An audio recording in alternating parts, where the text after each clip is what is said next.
শ্রীলঙ্কা দক্ষিণ এশিয়ার পাহাড় বেষ্টিত নয়নাভিরাম প্রাকৃতিক সৌন্দর্যের একটি দ্বীপ দেশ শ্রীলঙ্কা। প্রায় 2 কোটি জনসংখ্যার দেশটি প্রাচীনকাল থেকেই বৌদ্ধ ধর্মাবলম্বীদের তীর্থস্থান হিসেবে পরিচিত। শ্রীলঙ্কার সংখ্যাগরিষ্ঠ মানুষ বৌদ্ধ ধর্মের অনুসারী হলেও শ্রীলঙ্কায় পৃথিবীর একমাত্র অমুসলিম দেশ, যে দেশটিতে রাষ্ট্রীয় টেলিভিশনে প্রতিদিন 5 ওয়াক্ত নামাজের আজান সরাসরি সম্প্রচার করা হয়ে থাকে। পৃথিবীতে এমন অনেক মুসলিম দেশ রয়েছে, যে দেশগুলোর সংখ্যাগরিষ্ঠ মানুষ মুসলিম হলেও এসব দেশের রাষ্ট্রীয় টেলিভিশনে 5 ওয়াক্ত নামাজের আজান সম্প্রচার করার উপর নিষেধাজ্ঞা রয়েছে। অথচ শ্রীলঙ্কা অমুসলিম দেশ হয়েও দেশটির রাষ্ট্রীয় টেলিভিশনে 5 ওয়াক্ত নামাজের সুমধুর আজানের বাণী সরাসরি সম্প্রচার করা হয়ে থাকে। শ্রীলঙ্কার তৃতীয় বৃহত্তম জনগোষ্ঠী হচ্ছে মুসলিমরা। দেশটির মোট জনসংখ্যার 10% মানুষ মুসলিম। দেশটির মুসলমানরা শ্রীলঙ্কার মূল নামে পরিচিত। শ্রীলঙ্কার বেশিরভাগ মুসলমান উচ্চ শিক্ষিত ও অভিজাত শ্রেণীর হয়ে থাকে। শ্রীলঙ্কায় সংখ্যাগরিষ্ঠ বৌদ্ধ সিংহলী কিংবা তামিল হিন্দু জাতি গোষ্ঠীর তুলনায় মুসলমানরা অর্থনৈতিকভাবে ধনী ও সম্ভ্রান্ত পরিবারের হয়ে থাকে। শ্রীলঙ্কার ব্যবসা বাণিজ্য রাজনীতি প্রশাসন সহ নানা ক্ষেত্রে রয়েছে মুসলমানদের একচেটিয়া আধিপত্য।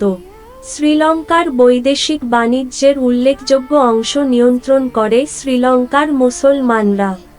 বন্ধুরা, জানা চ্যানেলের আজকের পর্বে আমরা জানব শ্রীলঙ্কা সম্পর্কে।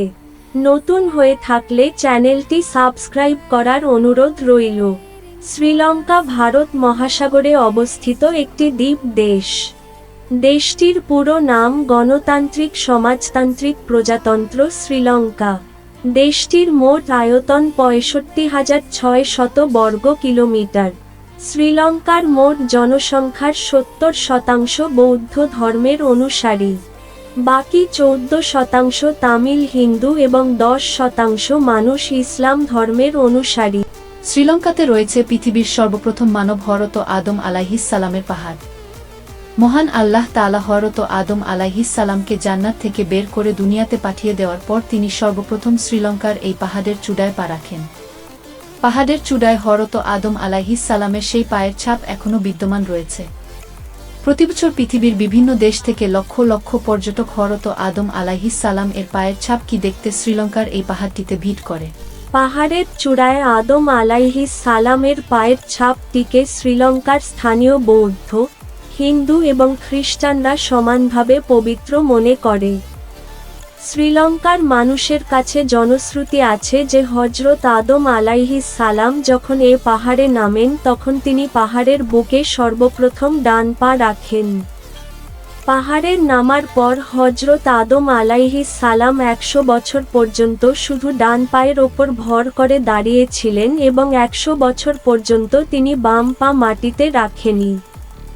হযরত আদম আলাইহিস সালামের পায়ের দৈর্ঘ্য 5 ফুট 7 ইঞ্চি এবং চওড়া 4 ফুট 7 ইঞ্চি।